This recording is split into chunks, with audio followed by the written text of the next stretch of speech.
Now I'm going to talk about the book Dreamwalker by Brittany Gossin. I was honestly super excited to read this book because the whole theme of nightmares and dreams really interested me, and I thought it would be something new. But I was a bit disappointed because the magic actually turned out to be the usual shadow and light magic. So I feel like right now it's super popular in fantasy because every single time the villain or the anti-hero or whatever you want to call him has some sort of shadow magic and night magic, and the female protagonist has oftentimes some sort of light magic. So it ended up not being really about dreams and nightmares. It's just set up in the astral realm, which also you don't really feel like it's an astral realm. So I don't know, I ended up being a bit disappointed because I felt like it had more potential, but it turned out to be the usual fantasy that you can find in so many other books and authors. So yeah, I don't honestly know if I'm going to continue this series, not because the book was bad. I really enjoyed it. I thought the whole plot was interesting, but it was nothing new. And I have other books that I'm more excited to read right now.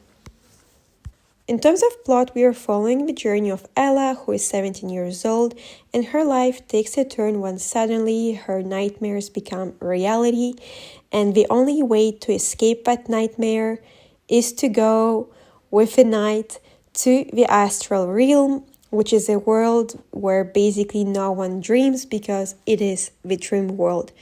And so when she comes there, she realizes that she's one of the chosen ones called Dreamwalkers because they're the only one that possess a certain power, and they're the only one that can fight the nightmares because the king of nightmares wants to take over the astral realm. So it's pretty much a basic fantasy plot, I would say. Now let's talk about The Gilded Cage, which is the second book from the series The Prison Healer by Lynette Noni. So it completely blew me away. I did mention in the previous video that I had a hard time connecting with the first book, especially the first half of it. But it did pick up in the second part of the book, and the twists and turns were just insane to the point that I immediately started reading The Gilded Cage, and it didn't disappoint. The pace was super fast, and I think it's due to the fact that it had so many twists. I just couldn't stop reading, honestly. Even though it wasn't my best reading month, I did have a lot of breaks in between books. But I remember that once I picked it up again, I finished it in just 2 days.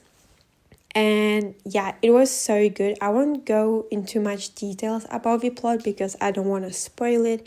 But if you're someone who likes fantasy and also dystopian universe, I think you're going to enjoy this series a lot. Also, a big shout out to Jaren, who basically became my book boyfriend because he's such an awesome character, and actually all of them are amazing. The characters you should root for, you can actually root for them. They're not annoying, they're just the best. And the characters that you should hate, you actually hate them because there are good reasons to not like them. So yeah, if you're interested in starting a new series, I highly recommend this one. And I gave the book 5 stars as well.